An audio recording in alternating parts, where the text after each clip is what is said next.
Hello dear student. आओ मिलजुल कर एक बहुत ही प्यारा सा यूनिट्स एंड मेजरमेंट का क्वेश्चन करते हैं। In a new system of units energy density and power are taken as fundamental units. इनको फंडामेंटल यूनिट्स लिया गया है। Then the dimensional formula of universal gravitational constant will be. देखो मेरे को इसका डायमेंशन फॉर्मूला बताना है। एक बात तो हम लोग जानते हैं कि यार सिस्टम चाहे कोई सा भी हो उसमें डायमेंशन सेम होती है। तो मैं सबसे पहले यूनिवर्सल ग्रेविटेशन कांस्टेंट की डायमेंशन निकालता हूँ।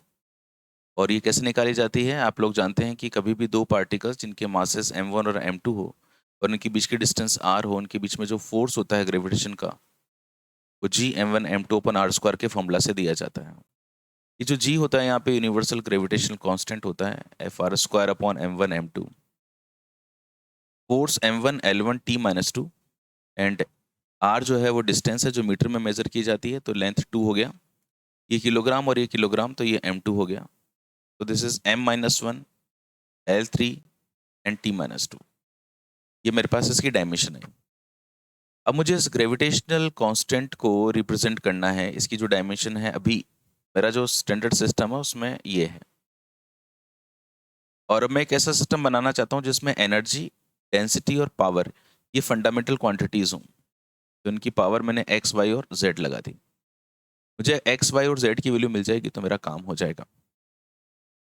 अब मैं जानता हूँ कि एनर्जी की जो डायमेंशन होती है, एनर्जी की डायमेंशन होती है m1 l2 t-2। इसका होल पावर मैंने x लगा दिया।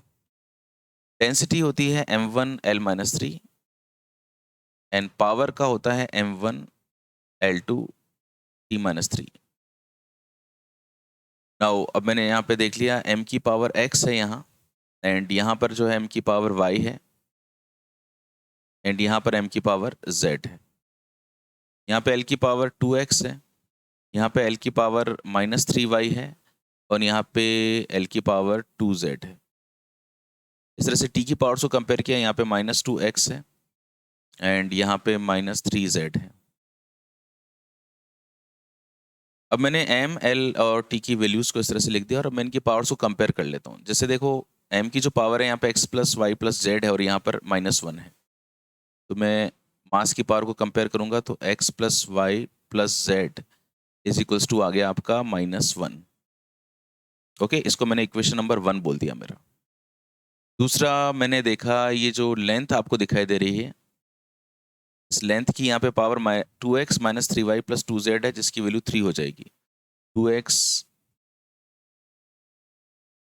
Minus 3y plus 2z is equals to 3। This is equation number 2।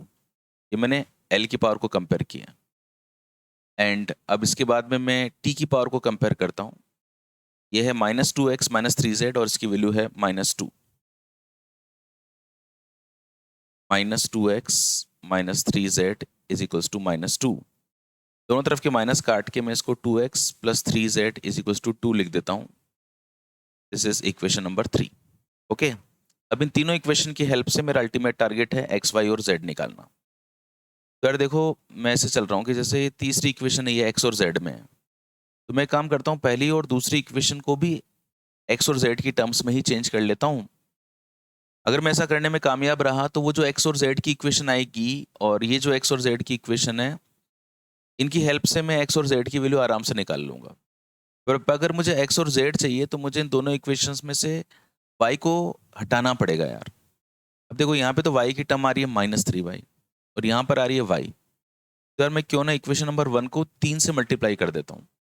मैं इक्वेशन नंबर 1 को 3 से मल्टीप्लाई कर रहा हूँ दोनों तरफ। तो ये हो जाएगा 3x 3y एंड 3z बराबर -3। ठीक है, और जो मेरी इक्वेशन नंबर 2 है वो है 2x minus 3y 2x minus 3y plus 2z बराबर 3। अब मेरा मन कर रहा है कि मैं इन दोनों इक्वेशंस को जोड़ दूं, है ना। इन्हें ऐड करने पर आप इनको ऐड करो बेटा। ऐड करोगे तो देखो 3x और 2x कितना हो जाएगा 5x। 3y से -3y कट जाएगा। 3z और 2z जुड़ के कितना हो जाएगा 5z। -3 और 3 कितना हो जाएगा 0। इस इंफॉर्मेशन से मुझे मिल गया 5x बराबर -5z और x बराबर मिल गया -z। बस यहाँ से मेरे को चाबी मिल गई, ठीक है। अब x बराबर मेरे को -z मिल गया। अब x बराबर अगर मेरे को -z मिल जाता है तो अब ये जो इक्वेशन है ना मेरी, इक्वेशन नंबर 3,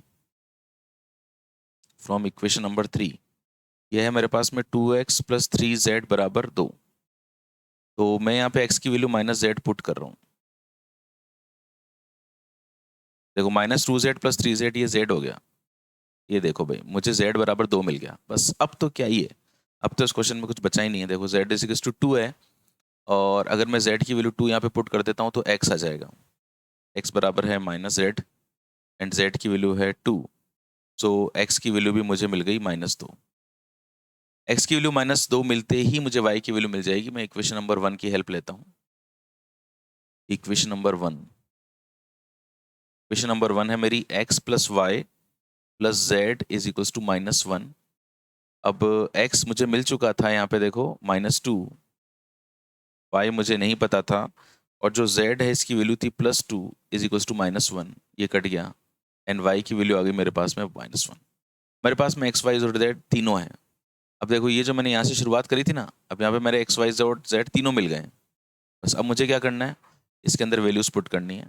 तो मेरा जो रिजल्ट आएगा वो आएगा e की पावर x, e की पावर y एंड p की पावर z, ये मेरे को दिया हुआ है।